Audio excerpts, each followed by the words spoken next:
Eagles Commanders Part 2.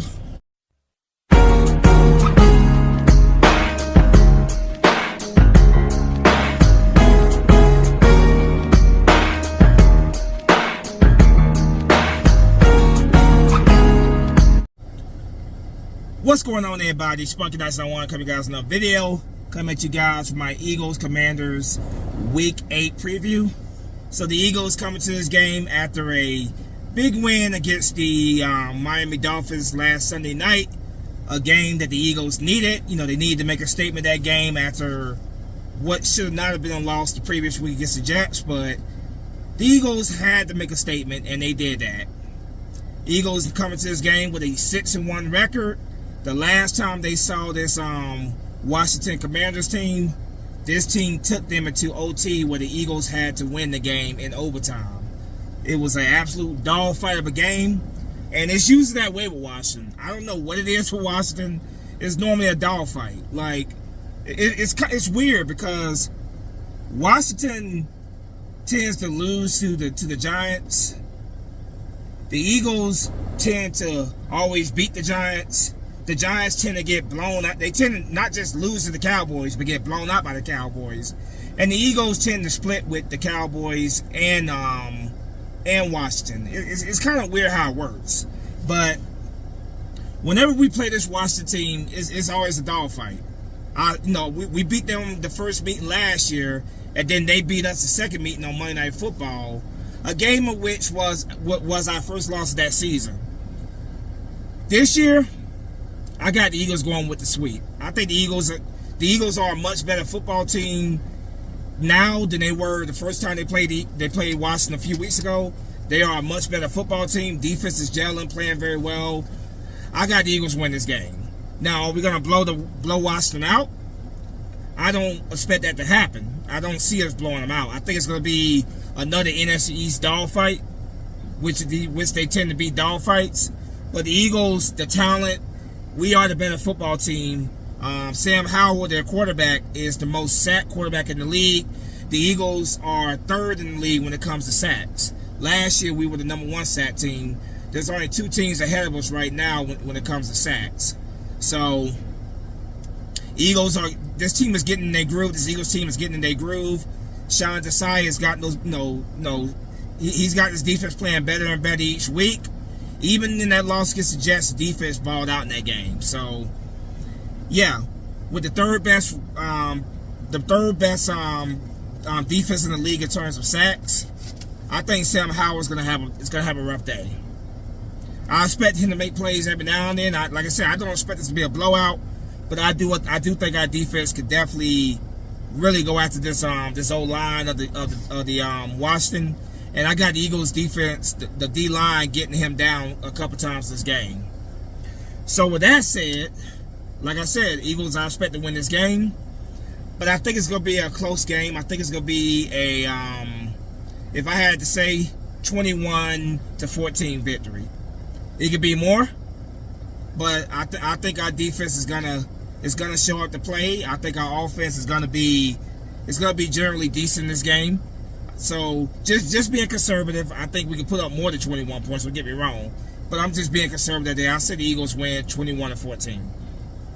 No, I'm not going to this game with the mindset we're gonna blow this team out. I would love that, and I won't be surprised if that happens. But like I said, it's these NFC East games normally are dog fights. They're normally highly contested games, no matter how much better one team is than the other. Now, you guys hear me say this all the time because it's the truth. These games are won in the trenches. Offensive line, defensive line, everybody has to do their job. But offensive line, defensive line, they set the tone for the game. So with that said, offensive line, they had an up and down game last week. Against the Dolphins. They did give it like a sack or 2 in that game, but overall, offensive line, best O-line in the league. O-line's got to make sure that that they are opening up the running lanes. We got to get this running game going. That's one thing. Even though we ran for 99 yards against the Dolphins, this running game has got to get going early. I like them going up against this this Washington defensive line. I think we could definitely exploit this line and get some some good runs. They'll definitely get DeAndre Swift going early, get Kenneth Gainwell going, get the running game going early. That will open up things in the play action pass to Dallas Goedert, the tight end. And then, of course, eventually it will open up things for A.J. Brown and Devontae Smith. Julio Jones made his debut for the Eagles against Miami. He had one catch in that game. I can see Julio Jones playing a pivotal role in this game. I think Julio Jones, that was his first game, learning the Eagles offense, getting acclimated to the Eagles offense. They acclimated him for the practice squad, and they acclimated him again for the practice squad today. So he's learned the playbook. He's learned the offense. I think he can play a pivotal role in this game.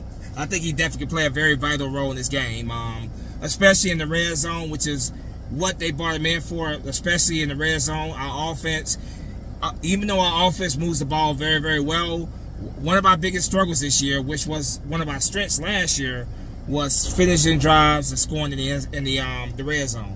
So I could definitely see him playing a very vital role in this game, Julio Jones. But yeah, offensive line, they set the tone for the game. Get the running game going early. That will open up the play action pass, and other guys like A.J. Brown and Julio Jones and Devontae Smith in the passing game. That will open up things for those guys. In the passing game. A.J. Brown is if he gets over 100 yards this game, he'll break Megatron, Calvin Johnson, former Detroit Lions wide receiver, record for most consecutive 100-yard receiver games. I expect A.J. Brown to break the record against Washington. But when it comes to defense has got to continue to do what we've been doing these past few weeks. That's getting quarterback hurries and pressures and sacks. Sam Howell, like I said earlier in this video, is the most sacked quarterback in the league, and we have the third best defense when it comes to sacks. Last year we were number 1. This year we had a slow start, but the D-line is really picking up, and we are number 3 right now. We could very well be number one again once the season progresses. But definitely, D-line's got to get to Sam Howell. Do not let him get comfortable in that pocket. This guy, when he gets comfortable in that pocket, he will make plays on you. And they have some very talented wide receivers. Johan Dotson, Jamison Crowder, and Terry McLaurin. Terry McLaurin has been a thorn in our sides ever since he got to Washington. So our secondary, they're going to have their hands full. But it starts with the big man up front, the trenches. Got to get the pressure to Sam Howell. Take away the running game. Antonio Gibson, they running back. Take away the running game. Get the pressure to Sam Howell. Try to force Sam Howell to make some mistakes in this game. So it's as key as that. Definitely got to make sure that our secondary, obviously James Bradbury, Darius Slay, now Byard, who we just acquired this week in the trade with the Titans. I'm expecting him to start this week, him and Reed Blankenship at safety. I feel like our secondary is definitely solidified now with Kevin Byard at safety, opposite of Reed Blankenship. So yeah, like I said, man, Terry McLaurin has been a thorn in our side ever since he's been in the league, ever since he's been with Washington. We gotta make sure we take that away from Washington, because like I said, he's just been a thorn in our sides. Like I said, being offense, special teams, defense, special teams. Britton Covey has definitely gotten better and better in recent weeks. I give props where it's due. Jake Elliott was a little bit up and down last week against the Dolphins. I expect him to have a better game today. One of the best kickers in the game. I expect Jake Elliott to have a good day. But yeah, just being conservative on this, I got Eagles winning by a score of 21-14. That's just giving Washington the benefit of the doubt, because it doesn't matter how much better we are than them talent-wise. And NFC East games tend to be very highly contested games. So I can see us putting up more points than that. I hope we put up more points than that. I hope we're more I hope we're consistent throughout the game. But just saying, you know, NFC East, use their dogfight. But I expect the Eagles to get the job done. I expect the Eagles to sweep the Washington Commanders. That makes them 2-0 in the division, because obviously the previous game was also against Washington. And then, of course, a big game next week, but I will not talk about that game until after this game is up. You know, this is our second of 3 1 o'clock games. 2, you know, obviously the previous one was against Washington a few weeks ago, and now this is the second one against Washington.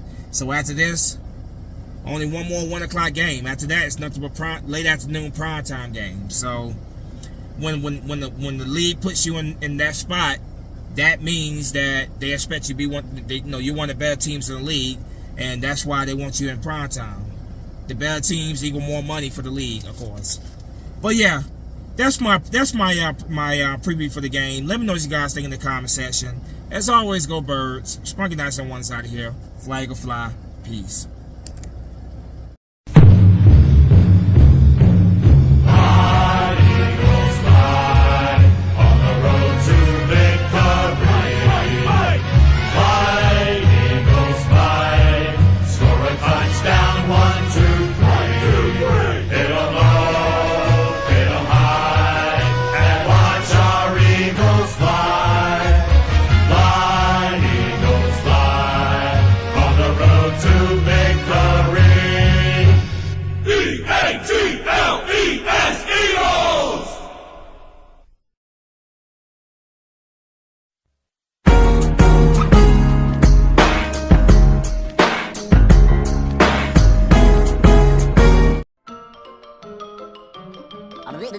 That's all, folks.